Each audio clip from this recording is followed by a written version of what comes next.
story you'll only see on ABC 17 News. A Columbia City Council member is calling on the state to step up and hold IBM accountable for employment numbers at the Columbia facility. And this comes after our story last night where the state has had more than a month and a half, really almost 2 months, to answer 7 questions for you, the taxpayer.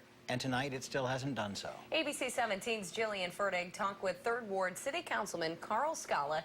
She joins us now live at the IBM facilities. And Jillian, he tells you he feels the city has been left in the dark on a lot of the issues surrounding IBM. Well, Marissa, Scala says he's glad that IBM has created some jobs for the community, but he says there's a bigger issue. He says the city should have been included in more of those closed-door meetings for contract negotiations between IBM and the state.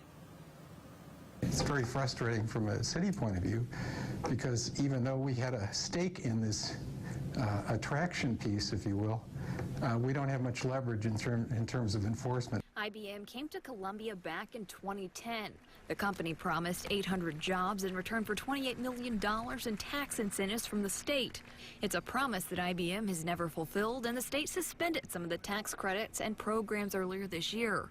The city paid $3 million for this building on Lamone Industrial Boulevard and leases it to IBM for $1 a month. Although the city approved the project, 3rd Ward Councilman Carl Scala says the city was left out of what he says were important meetings.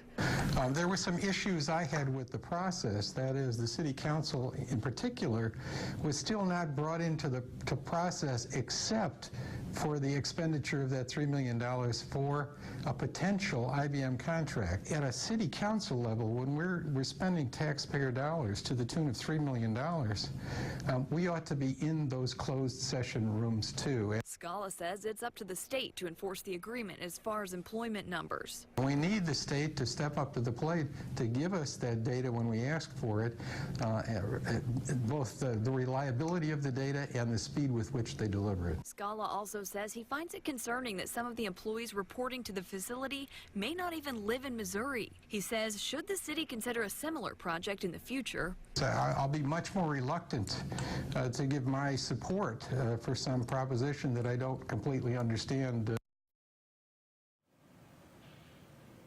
Last night I told you I was still waiting on a response from the Missouri Department of Economic Development to 7 questions I asked in an email on October 14th, and tonight I'm still waiting. Reporting live in Columbia, Jillian Fertig, ABC 17 News. If you missed Jillian's story last night or other stories involving IBM in the state, you can see them on our website at abc17news.com.